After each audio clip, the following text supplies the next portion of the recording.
الحمد لله وكفى والصلاة والسلام على رسول الله أما بعد فأعوذ بالله من الشيطان الرجيم بسم الله الرحمن الرحيم قال النبي صلى الله عليه وسلم من ستر مسلما ستره الله عليه في الدنيا والآخرة۔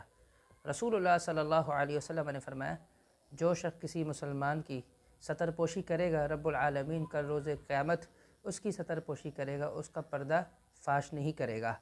آج دیکھیں جو ملک کی صورتحال ہے وہ انتہائی خوفناک ہے۔ ہر ایک دوسرے کی ویڈیو بنا کر اور اسے بلیک میل کرتا ہے۔ ایک مسلمان دوسرے مسلمان کی پردہ پوشی کرتا ہے، اسے بلیک میل نہیں کرتا کہ تو میرا یہ کام کر ورنہ میں تیری یہ ویڈیو وائرل کر دوں گا، تو میرا یہ کام کر میں تیری ویڈیو وائرل کر دوں گا، تو یہ کام نہیں کرتا تو میں اس طرح کر دوں گا، اس کو بلیک میل نہیں کرتا۔ اور اسی طرح ایک مسلمان دوسرے مسلمان کو عار نہیں دلاتا۔ لا تعیر اخاک، رسول اللہ صلی اللہ علیہ وسلم نے فرمایا اپنے بھائی کو عار نہ دلاؤ۔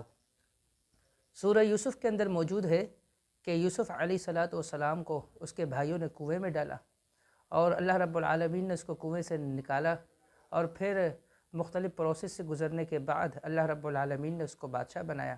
اور جب بھائی سارے آگے مل گئے تو انہوں نے اپنے بھائیوں سے کیا کہا کہ اس رب کا مجھ پر احسان ہے، وَقَدْ أَحْسَنَ بِي إِذْ أَخْرَجَنِي مِنَ السِّجْنِ وَجَاءَ بِكُم مِّنَ الْبَدْوِ مِن بَعْدِ أَن نَزَغَ الشَّيْطَانُ بَيْنِي وَبَيْنَ إِخْوَتِي۔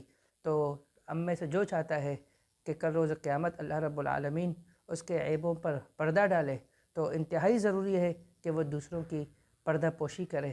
پردہ پوشی انتہائی ضروری ہے۔